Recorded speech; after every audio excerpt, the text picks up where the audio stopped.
Good morning everyone. আজকে অনেক সকাল সকাল ঘুম ভেঙে গেছে, কারণ ভাঙারই কথা, যেহেতু যাব হচ্ছে অনেকটা দূরে, সেই বেহালা।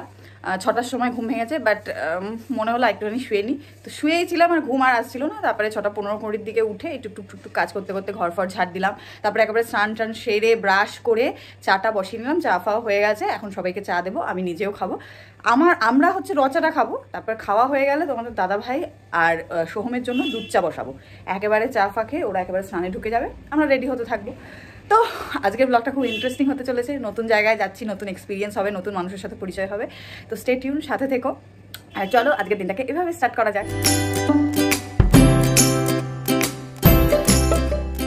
দুধ চাটা বসিয়ে এসে শুভকে ডেকে দিয়েছি, উঠে গেছে, বিছানাও তোলা কমপ্লিট। এখন জাস্ট কি পরবো সেই দুটো জিনিস ডিসাইড, মানে দুটো জিনিসের মধ্যে আমি কনফিউজ। যাই হোক, বের করে রেখেছি, যাওয়ার আগের মুহূর্তে ডিসাইড করলেই হবে। এখন ও উঠে গেছে, এবার গিয়ে একেবারে বেডটি খাবে, চাটা নামিয়ে দিয়ে গিয়ে। মর্নিং গাইস, আজকে একদম সকালবেলা একদম সেজে গুজে গুড মর্নিং করছি। তোমার দিদিভাই ওদিকে রাজি হয়ে গেছে। তুমি টাইম পাওনি না, অ্যাকচুয়াল এটা অন্যান্য দিনের থেকে আগেই আমি গুড মর্নিং করলাম, কারণ এখন বাজে 8:25, তো 8:30-টার মধ্যে বেরোবো। বাট এই যে যা লেট করছে, আমার মনে হয় না 8:30-টার মধ্যে বেরোবো। না, লেট করছে।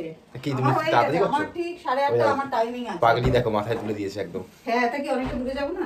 তো শাড়িটা পরলে কেন? শাড়িটা পরলাম কেন? হ্যাঁ, চলো তাই।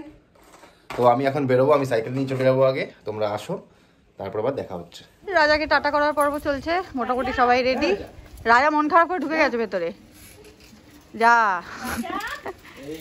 ওই যে রাজা, টাটা টাটা। শুধু আমরা সবাই যাচ্ছি না, দিদন আর মামাও যাচ্ছে, কিন্তু বাবা আগে পাঠিয়ে দিয়েছে টিকিট কাটার জন্যে। যাই হোক, দিদনরা এখন স্টেশনে পৌঁছেই গেছে, আর তোমাদের দাদাভাইও সাইকেল নিয়ে চলে গেছে স্টেশনে। ও কখনো একসাথে যায় না, আমরা যাচ্ছি একসাথে। আর একজন তো হেডফোন নিয়ে নিয়েছে, মানে দূরপাল্লা ট্রেনে জার্নি করবে তো। হ্যাঁ, স্টেশনে এসে সবাই একসাথে মিট করেছি, ওই যে ওদিকে সবাই বসে আছে। এবার ট্রেনটা আসার পালা, আর 4 মিনিট বাকি আছে, 9টা 4, তাই তো? ওই 6-7 হয়ে যাবে আস্তে আস্তে। আজ আমি এমন একটা সেন্সিটিভ টপিক নিয়ে কথা বলবো, যেটা শুধু শুনতেই সেন্সিটিভ নয়, আমাদের বডির সব থেকে সেন্সিটিভ পার্টও বটে। ইয়েস, আমি আমাদের বিকিনি এরিয়ার কথাই বলছি। যেমনটা আমরা সকলে জানি, বিকিনি এরিয়ার হাইজিন মেনটেন করা ঠিক ততটাই ইম্পর্টেন্ট যতটা আমরা বডির অন্যান্য পার্টকে রেখে থাকি। সো চলো কথা বলি বিকিনি হেয়ার রিমুভালের ব্যাপারে। হেয়ার রিমুভ করার অনেকই উপায় আছে, এবং তার রেজাল্টও কিন্তু ডিফারেন্ট হয়। আর যেহেতু আমাদের বিকিনি এরিয়া খুব সেন্সিটিভ পার্ট, তাই এর টেক কেয়ারও কিন্তু খুব সতর্কতার সাথেই করতে হবে। সেজন্যই কোনটা বেস্ট ওয়ে সেটা জানা কিন্তু খুবই জরুরি। আর বর্তমানে হেয়ার রিমুভ করার অনেক অপশন আছে, যেমন ভ্যাক্সিং, ট্রিমিং, শেভিং বা বডি হেয়ার রিমুভাল ক্রিম। এবার ধরো যদি আমরা বিকিনি এরিয়াতে শেভিং করি, তবে যথারীতি 1 থেকে 2 সপ্তাহের মধ্যে আবার হেয়ার গ্রোথ হয়ে যায়, এবং পুনরায় আমাদের আবার শেভ করতে হয়। সেখানে ভ্যাক্সিং বা হেয়ার রিমুভাল ক্রিম ইউজ করলে রিগ্রোথ হতে লাগে সময় 3 থেকে 4 সপ্তাহ। কেন কি ক্রিম বা ভ্যাক্স একদম গোড়া থেকে কাজ করে, এবং তার রেজাল্টও শেভিং এর থেকে দুগুণ ভালো হয়। আবার শেভিং বা ভ্যাক্সিং থেকে আমাদের স্কিনে ইরিটেশন হয়ে থাকে, তাই মোস্ট অফ দ্য ফিমেল কিন্তু বডি হেয়ার রিমুভাল ক্রিমই ইউজ করে। আর ভ্যাক্সিং এমনিতেই সময় সাপেক্ষ এবং painful method, so intimate skin এমনিতেই সেন্সিটিভ হওয়ায় এসব ফেস করা ইটস লাইক এ নাইটমেয়ার। আর বর্তমানে আমরা বেশিরভাগটাই কিন্তু ওয়ার্কিং উইমেন, আর কেউ বা বিলং করে জয়েন্ট ফ্যামিলি থেকে, তাই নিজেদের জন্য সময় বের করা it's quite difficult. Specially waxing এর জন্য তো আরোই পসিবল হয় না। আর এইসব কারণেই আমরা প্রত্যেকটা ফিমেলই চাই একটা ইজি, পেনলেস এবং দ্রুত হয়ে যাবে এমন একটা প্রসেস। আর তখনই আমাদের মাথায় আসে বডি হেয়ার রিমুভাল ক্রিমের কথা। বাট এটা কিন্তু আমাদের বিকিনি এরিয়ার জন্য রাইট চয়েস নয়, as it is very sensitive area. So এগুলোতে গেল আমরা কি ইউজ করতে পারবো না। বাট এবার আমি বলবো যে আমাদের বিকিনি এরিয়ার হেয়ার রিমুভ করার জন্য আমরা কি ইউজ করতে পারি। এটা হলো এভারটিনের bikini hair removal cream, which is specially design to remove hair from our bikini area. It is formulated with 100% natural chamomile extract with no harsh smell formula of Evertine, যা কিনা বিকিনি এরিয়াতে কোনো রকম ইচিং বা ইরিটেশন ছাড়াই effectively hair remove করে দেবে একটা সফটার বিকিনি লাইন। আর ইউজ করা তো একেবারে easy, just apply it on your desired area, wait for 5 minutes and then wash it with normal water and you are done. So guys, আমি আমার description বক্সে প্রোডাক্টের লিঙ্ক দিয়ে দিয়েছি, তোমরা গিয়ে ওখান থেকে বাই করে প্রোডাক্টটা ইউজ করে রিভিউ দিতে কিন্তু একদম ভুলো না।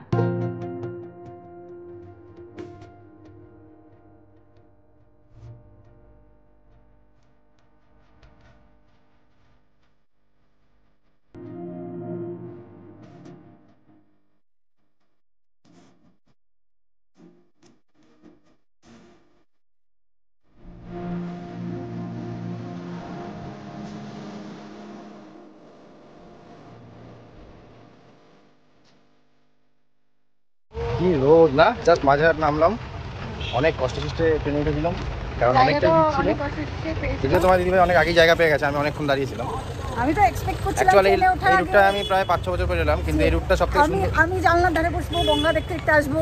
এই রুটটাতে মানে গঙ্গা দেখতে দেখতেই টাইম কেটে যায়, মানে এতটাই ভালো লাগে, তাই না? তুমি তো ফার্স্ট টাইম এলে এই রুটে?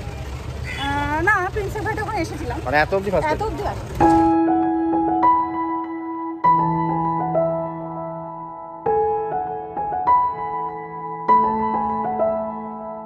চৌরাস্তায় নামলাম, আবার ওখান থেকে অটো করে এখন যাবো কোথায়? বাড়ি মানে ফ্ল্যাটে যাবো, নতুন পাড়া নাম। এসেছে তো আগে, আমি 7-8 বছর পর আসলাম। অটো থেকে নামতে না নামতেই ঝামেলা লেগে গেছে, কারণ মাদের অটো আগে ছেড়ে দিয়েছিল, কিন্তু আমাদের পরে ঢুকলো কেন, তারপর বলছে যে এগিয়ে নামিয়ে দিয়েছে। আর বাবা মানে নতুন পাড়া 2টো গলি, তো ফার্স্ট গলিটা আমাদের ছিল, বাবা দাঁড় করিয়ে দিয়েছিল, কিন্তু মারা দাঁড় করাতে পারেনি। মারা আবার পিছন থেকে হেঁটে হেঁটে আসলো আবার। তুমি আমাদেরটা এসে ভালো করেছো, তবে হাতটা কম হলো তোমার। চলে এসেছি আমরা ফ্ল্যাটে, এই ফ্ল্যাটে ঢুকো।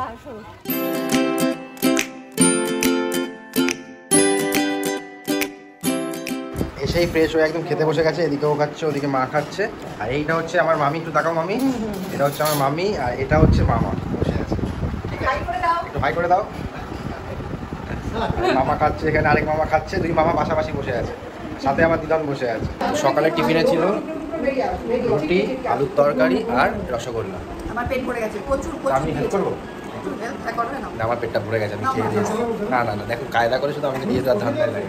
দেখেছো যে যার ফাঁকে আছে, এখান থেকে এখানে মিষ্টি চলে যাচ্ছে, দেখো। ঠিক আছে, না নেই, হ্যাঁ না নেই না। এই রুটিটা একটু দিয়ে দাও, একটু রুটি। এটা খাবে না, এটা খাবে না। ইনি হচ্ছেন মায়ের বড় পিসি, আজকে আমরা যেখানে এসেছি, তাই তো? হ্যাঁ, আজকে এসেছি আমার বড় পিসির বাড়ি বেহালায়, আর এর আগে গেছিলাম ছোট পিসির বাড়ি মেদিনীপুরে। আমার দুজন পিসি, ইনি হচ্ছেন বড়। তো আমি তো ছবি দেখিনি, মানে বাস্তবে তো দেখিও নি, অনেকদিন আগেই হয়তো মারা গেছিলেন। তাও কতদিন? হ্যাঁ, তাও হচ্ছে 28-29 বছর হয়ে গেছে। ও বাবা, বিশাল। মারা গেছে 1.5 বছর, যখন 1.5 বছর বয়স তখন মারা গেছে। মানে আমার মায়ের থেকেও বেশি ছিল, আমার মাকে এত ভালোবাসতো। তো আমি এই ছবি দেখার জন্য ভাবলাম কোথায় দেখে আসি। আমি হাঁটলে এটা মনে হচ্ছে ইয়ং কালের ছবি। আমার মায়ের থেকেও বেশি পিসি। হ্যাঁ, মানে আচ্ছা। পিসি ছিল আমার সব, বাবা মা সব। খুব পিসিরা যেমন হয়, আমার খুব ভালোবাসে। খুবই ভালো, খুবই ভালো। বললাম তো, আমার মার থেকেও বড় বেশি আমাকে ভালোবাসতো। চাকররা কিভাবে চা খাচ্ছে, বেশি আওয়াজ করে দিল। হ্যাঁ এটা কিন্তু স্ক্রিপ্টেড ছিল। হ্যাঁ, আমি বলে বলতে বলা হয়েছিল, কিন্তু বেশি জোরে করে বেশি জোরে করে ফেলে দিলেন। আমার মাফ করতে হবে, মাফ করতে হবে, তোমরা নিয়ে যাও, ঘরে দেখো, নিয়ে যাও, নিয়ে যাও।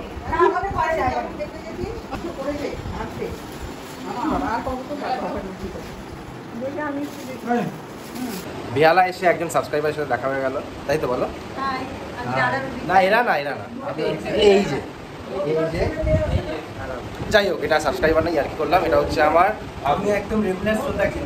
হ্যাঁ মানে ভাগ্নে, বাট সাবস্ক্রাইবার। আমি মামা, এটা মনে হয় আমার সব থেকে বড়, তাই তো? মানে ভাগ্নের মধ্যে সব থেকে বড় ভাগ্নে, তাই হবে। হ্যাঁ তাই তো। 2টো ভাগ্নে আছে, 2টো ভাগ্নি আছে, বাট এখানে একজনই উপস্থিত, সেটা হচ্ছে সব থেকে বড় ভাগ্নে। ওর নাম সূর্য। হ্যাঁ মানে ওর মা আর কি, দিদি আসতে এখনো বাকি আছে, আসবে।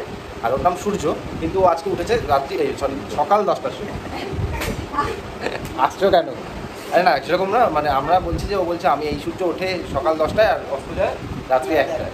আরো বেশি হয়, কালকে হয়েছে 3টের সময়। তো কালকে বেশি হয়ে গেছে বলে আজকে 3টে হয়ে গেছে। আমি মাঝখানে একটু সবাইকে ইন্টারাপ্ট করছি। অর্ডার বলছি, সবাই এখানে গোল মিটিং করছো, কিন্তু মামাকে কেন কাজে বসিয়ে দিয়েছো? হ্যাঁ, মামি একদম অর্ডার দিয়েছে, তুমি যাও ওখানে বসে এই ভেজিটেবলস গুলো নাও, ওখানে কাটো। মামা মনটা খারাপ হয়ে গেছে যে সবাই গল্প করছে আর দিদন তো থামছেই না। ও দিদন, এই যে আমাদের দিদি চলে এসেছে, এই জন্য অনেক দিন পর দেখা হয়েছে বলে দিদন এখন মানে মনের সুখে কথা বলছে। বলো কন্টিনিউ আবার।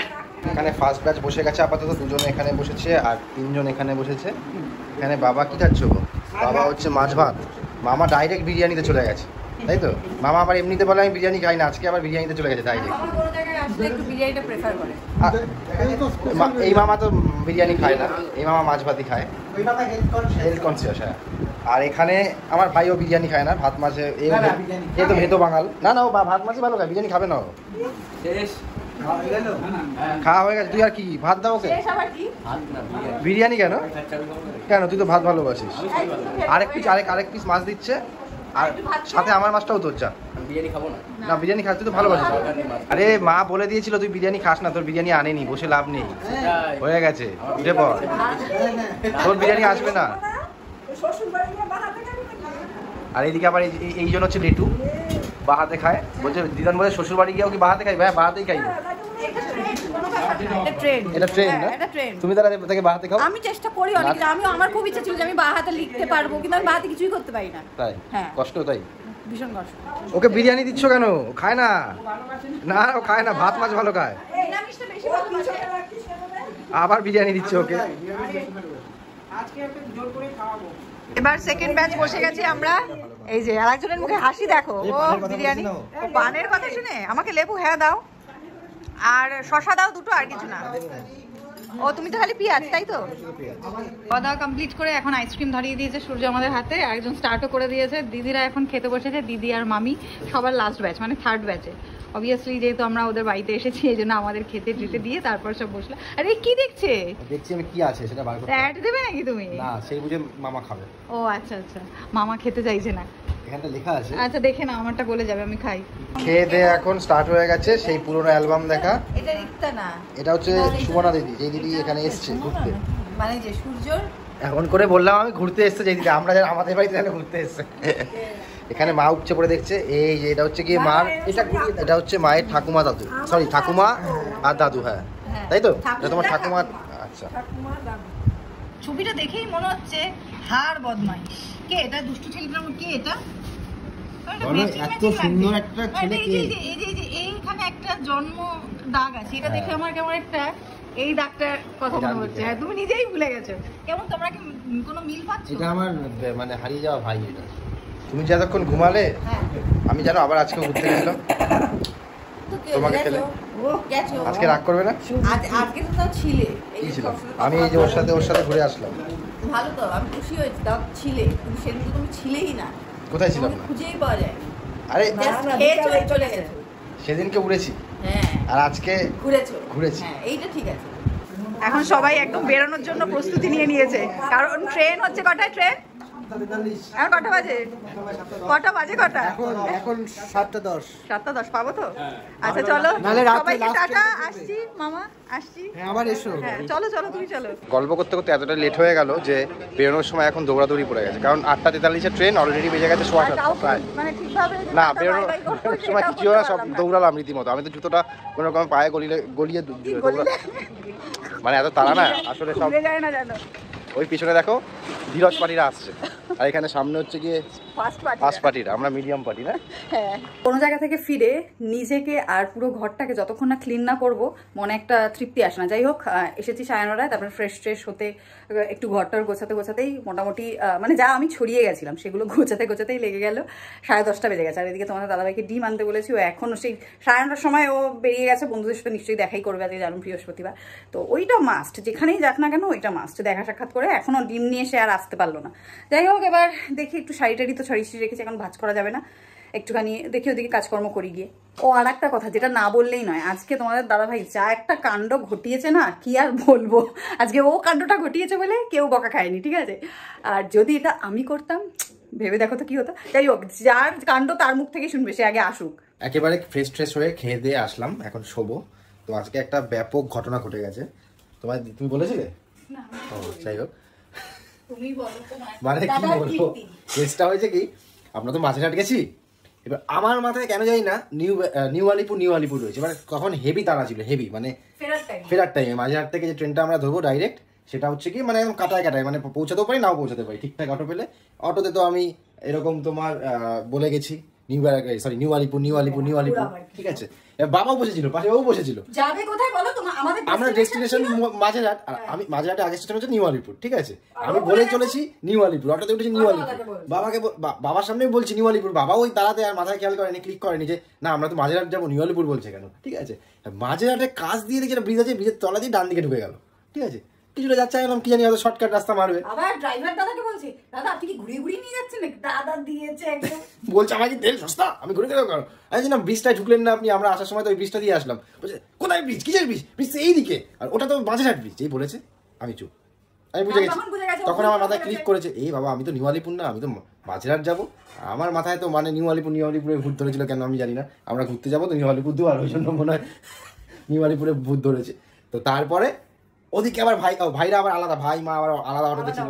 ওখানে আবার ভাইকে আমি বলেছি কি নিউ আলিপুর বলবি ব্রিজের ওপর নামতে, আর ও আর মাকে বলেনি, ও অটোওয়ালাকে বলেছিল। মাও যেই ওই ডান দিকে ঘুরেছে, হ্যাঁ তাহলে আমাদের এই ভুলটা হতো না, মাঝেরহাট। এবার মাকে আর বলেনি, ড্রাইভারকে বলেছে নিউ আলিপুরে এবং ব্রিজের ওপর নামিয়ে দেবে। এবার মা ওই সেম জায়গা থেকে যখন ঘুরে গেছে ডান দিকে, আমিও যেখানে বলেছি অটোওয়ালাকে, মাও বলছে আপনি এদিকে আসলেন কেন? মা দুজন মিলে অটোওয়ালার সাথে ঝগড়া, আপনি এদিকে আসলেন কেন, আমরা কোথায় নিয়ে যাচ্ছি? মারা তো ভয় পেয়ে গেছে, ঠিক আছে। তখন বলছে যে ও তো আমাকে, দাদা তো মানে স্কুটি ভাইকে দেখিয়ে বলছে ও তো আমাকে বলেছে যে নিউ আলিপুর যাবে। বলছে কিসে নিউ আলিপুর যাবো, তো মাঝেরহাট যাবো। মানে মোদ্দা কথা আজকে মানে তোমাদের দাদা ভাই যেহেতু ভুলটা করেছে এই জন্য ঝাড়টা কেউ খায়নি, এটাই হচ্ছে মেন কথা। আমি যেটা বলেছিলাম, ঠিক আছে, নিজেকে নিজে ঝাড়টা দিতে পারো না, দাও নিজেকে ঝাড়ো ঝাড়ো। কি বললা? ও শুভ, আচ্ছা আমি অন্য কিছু কি করবো আর বলো, অন্য কিছু শুনলাম আর না তুমি মারবে কেন, আমি আমাকে নিজেকে নিজে বললে তো। আচ্ছা যাই হোক, যাই হোক আমি জানি না বোঝাতে পারলাম না, ব্লান্ডার করেছে রীতিমতো তোমাদের দাদা ভাই, ব্লান্ডার, ঠিক আছে, বিশাল ব্লান্ডার হচ্ছে। আর মানে হাসতে হাসতে পেটের খিল খুলে গেছে, ঠিক আছে কি বলবো। আমি যদি ধরো ও আলাদা অটোতে উঠতো, আমি আলাদা অটোতে উঠতাম, আমি ফিরে আসতে পারতাম না। কেন না পারতাম, কেন পারতাম না? পারতাম না বলবি কেন তুমি? মানে বাংলাদেশে থাকো, বাংলাদেশে কেন, এই বাংলাদেশকে বলছে, দেখো আরে বাংলাদেশে থাকলে তো তুমি চিনবে না ইন্ডিয়ার কিছু, সেটাই আমি বলছি। না বাংলাদেশে গেলেও আমি ফিরে আসতে পারবো, কারণ বাংলাদেশ থেকে আমার অনেক সাবস্ক্রাইবাররা আছে যারা আমাকে ভিডিও করে ছাড়বে। হ্যাঁ রে নিয়ে যাও। ও আচ্ছা আচ্ছা, বাবা চালাক হয়ে গেছে, বাবা অনেক চালাক তো তুমি। হ্যাঁ তো আজকের মতো ব্লগটা এখানেই শেষ করি। আর এনার্জি নেই অনেক, কি বলবো না, মানে ব্লান্ডার বলতে অত খাটনি হয়নি কিছু, জাস্ট মানে আর কিছু না। হ্যাঁ আগে সোয়েটারের আগে শিয়ালদা হয়ে ভেঙে আসতে হচ্ছে, মানে শিয়ালদা হয়ে আসতে হচ্ছে, আর কিছুই না, নাথিং এলস, মানে এক ট্রেনে হয়নি। তো ব্লগটা ভালো লাগলে অবশ্যই লাইক করবে, শেয়ার করবে, কমেন্ট করবে, আর যারা নতুন আছে তারা অবশ্যই চ্যানেলটা সাবস্ক্রাইব করবে। তো আজকের মতো টাটা, বাই, গুড নাইট।